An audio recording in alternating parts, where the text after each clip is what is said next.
Hello everyone, இன்றைக்கி என்னோடய doctorate மாம் கிச்சனில் ஒரு சூப்பரான ரெசிபி பண்ண போகிறோம்.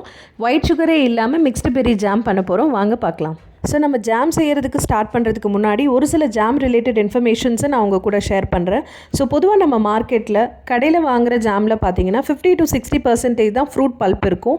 அண்ட் ரிமைனிங் 30-40% பார்த்தீங்கன்னா ப்ரிசர்வேட்டிவ்ஸ், அடிட்டிவ்ஸ் அண்ட் கலரிங் ஏஜென்ட்ஸ்லாம் இருக்கும். ஸோ அதனால் முடிஞ்ச வரைக்கும் நம்ம வீட்டிலே ஜாம் செய்கிறது தான் நல்லது. அண்ட் மோஸ்ட் இம்பார்ட்டண்ட்லி, நீங்கள் கடையில் வாங்குகிற ஜாம் 1 டேபிள் ஸ்பூன் கிட்டத்தட்ட ஒரு 20 கிராம் எடுத்திங்கன்னா அதில் 13-14 கிராம் வந்து ப்ராசஸ்டு ஒயிட் சுகர் இருக்குது. ஸோ நான் இங்கே ஜாம் பண்ணுறதுக்கு raspberry, strawberry, blueberry and blackberry எடுத்திருக்கேன். ஸோ இது எல்லாத்தையும் நல்ல மல்டிபிள் டைம்ஸ் கல்லுப்பு போட்டு வாஷ் பண்ணிவிட்டு இதை வந்து கோர்ஸாக மேஷ் பண்ணி எடுத்துக்கிறேன். ஸோ மேஷ் பண்ணி எடுத்ததுக்கப்புறம் ஒரு அடி கனமான பாத்திரத்தில் ஸோ இந்த மேஷ் பண்ணதை வந்து நம்ம ட்ரான்ஸ்ஃபர் பண்ணிக்கலாம். நெக்ஸ்ட் இதில் எந்த கெமிக்கலும் சேர்க்காத கருப்பட்டியை இதில் ஆட் பண்ணி நல்லா மிக்ஸ் பண்ண போகிறோம். நெக்ஸ்ட்டு ஒரு டேபிள் ஸ்பூன் அளவு லெமன் ஜூஸ் ஆட் பண்ணிக்கோங்க. ஆட் பண்ணிவிட்டு இதை நல்லா கலக்கி விட்டுட்டே இருங்க.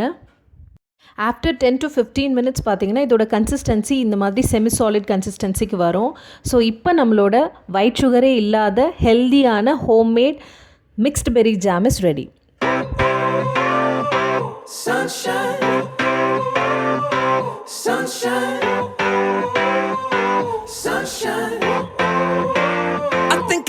ஸோ நல்லா சாப்பிடுங்க, நல்லதையே சாப்பிடுங்க. தேங்க்யூ ஃபார் வாட்சிங்.